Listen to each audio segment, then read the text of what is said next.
Woo! What's going on, guys? Orange Forum coming at you guys today with another video. Today's video, still hitting on the NFL draft. Day 2, that happened yesterday. We have day 3 coming up today. I'm going to be doing a few videos today. So we're going to be talking about our draft picks. So yesterday, Detroit Lions selected safety, strong safety, nickel cornerback Brian Branch with the 45th overall pick in the second round from the Alabama Crimson Tide. Roll Tide, getting another SEC player on the roster. I absolutely love this pick. Holmes lands the number 1 safety in this draft. No safeties were even drafted in the first round. A lot of corners. We saw some corners go. But this kid right here, Brian Branch is the best, not only the best safety in this draft, but he's probably the best nickel corner in this draft too, because all the guys that were drafted earlier were pretty much outside cornerbacks. So versatility, this guy can play safety, strong safety, probably even play even a little bit of free safety, plays in the box, plays everywhere, and he plays some nickel cornerback as well, and maybe some outside corner, but his strengths are at safety and nickel corner. So 21 years old, 6 foot, 195 pounds, not a big guy whatsoever. You'd like to see sometimes your safeties being a little bit bigger, but this guy can bring it. His stats, 3 years at Alabama, 172 tackles, 19 and a half tackles for loss, 4 sacks, 4 QB hits, 4 interceptions, 23 pass breakups, and a fumble recovery to his name. Now, not a draft profile like I always want to explain that to you guys, but an athletic instincts and versatilities are the things that jump out at you with this kid right away. Those are his strong traits right there. An all-around, do-everything type of player. Plays in the box like I talked about. Plays some nickel cornerback as well. Plays some deep coverage safety. He does it all. He is a jackknife. He's a utility knife, jack of all trades. Like I said, too, best safety in this draft. But where will he play right away? And we're going to talk about, I forgot to mention this too. He did have 2 punt returns for 65 yards, 32 and a half yards per return, which is awesome. And he did have a touchdown. So he's got some speed. He's about a 4.4 guy.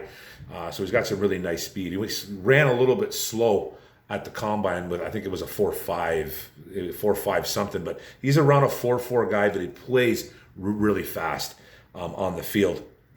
A really fast kid. Now I talk about where he's going to play right away. He's not a project by any means or anything like that. But we're pretty loaded in this secondary. Brad Holmes has made it a key focus in this draft 2023 to not only hit on some secondary guys, but free agency as well. He went after guys in free agency, the draft, so this was a big get. So right now, if you go to ourlads.com depth chart, which is one of my favorite ones to actually go to those sites and look at those sites, because I feel that those are probably the most informative, and they're not always 100% correct, but I've found in the past that they are the go-to guys for me anyways.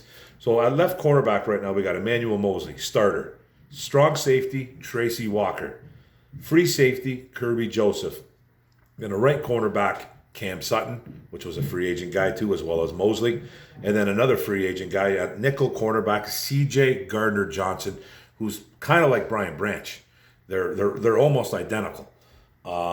They both can play nickel cornerback. They both can play safety, roam around, be the captain of that defense in the secondary. So I expect to see C.J. Gardner-Johnson taking Brian Branch under his wing and help him out. Now, those are the starters, projected starters, as of right now. So the nickel cornerback goes like, it's Gardner-Johnson. You got Will Harris and Chase Lucas. Okay? Then Cam Sutton at the right cornerback position.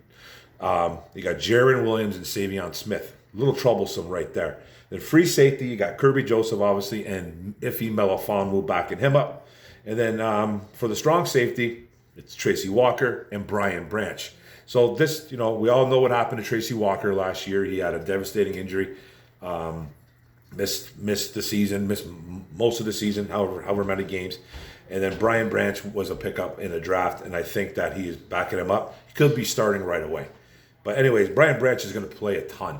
He's going to play no matter what, because we like to do those, that 4-3 base with the 4-2-5. meaning 5 probably secondary guys. Maybe you throw in a linebacker here or there, but basically that 5 is going to be secondary guys. It's going to be another corner, could be 3 safeties out there, could be more corners. So it's just it's a mix and match type of bag. All depends on scheme, all depends on situation. But Brian Branch is going to be a big part of this, big part of this team there. So then you got Mosley at the left corner, and you got Jerry Jacobs back him up, and Khalil Dorsey, Mac McCain, probably 2 practice squad guys, or camp cuts. So there's going to be a few cuts in the secondary, to be honest with you. So I absolutely love this pick. Yes, he fell to the second round. People are going to be like, "Whoa, how does a guy like that fall to the second round?" He was probably a first round grade. You know what I mean? And just like we say, just like I've been saying for the past few days, or even longer, GMs have different players on their boards. Not that Brian Branch is a bad player because he slipped to the second round, but maybe some teams, some GMs saw him in a different light. They already have their safeties covered. They already got their nickels. They needed something else. It's a total crapshoot. But Brian Branch is a first round talent that slipped to the second round, and we got him. And it's one of my favorite picks in this draft. I think it's a phenomenal pick. He's going to play right away. He is best as a box safety. And in my opinion, he's best as a box safety coming up a little bit closer to the line of scrimmage, even though he is a smaller safety, but he doesn't miss tackles. This guy does not miss tackles at all. He had like a 90, I forget what it was, like a 98% tackle rate or something like that. He missed like 4 tackles in 3 years at Alabama. He just doesn't miss. He's a sure tackler. He's physical, very, very physical. You go put on his tape. He brings it for a 6 foot, 195-pound kid. He hits like a 10-pound man. He brings it every day. He brings it on the field. So, and he can cover too. He does a lot of good things. He's got speed. He's got instincts, versatility, and just very athletic. So this is one of my favorite picks. We traded up, and I guess the story too is, I don't know if I just told it. The Lions, we're 48th. We were at 48th in the second round, and the Lions made a trade up with the Green Bay Packers, of all teams. Trade up from 48 to 45, and we ended up giving back a 5th round pick, I believe. So we gave up some stuff. Just the 5th round pick, which I think is theft to get a guy like this. And apparently the story is, I don't know how true it is, but apparently Brad Holmes told Gutekunst, the GM of the Green Bay Packers, that they were moving up to grab Hendon Hooker. That was going on in some of the Lions groups. It was on Twitter, I guess. I wasn't on Twitter. I can look at Twitter, but I'm still banned. I'm still banned from Twitter from responding and saying that and stuff like that. I can like stuff and look at things, but I can't respond. It's ridiculous. But I didn't read that story, but I heard that he lied to Gutekunst and said he was moving up to grab a quarterback, and he grabbed Brian Branch. And the Packers needed a safety. I was Tom Grossi, he was a huge YouTube guy, put out a video yesterday, I believe it was, going completely insane about it. A little bit of satire involved because he's a funny guy. But he ended up making a little video saying, I can't believe the Lions went up there. They made a trade with Green Bay, and they went up and took Brian Branch. He was freaking out, man. You know, he's a little bit of a comedian. He's a pretty funny guy, man. He was kind of, going over the top with it, but you could tell it kind of stung a bit. And if Brad Holmes did that, Brad Holmes is just the boss, man. And you know what I mean? It's all about playing games here.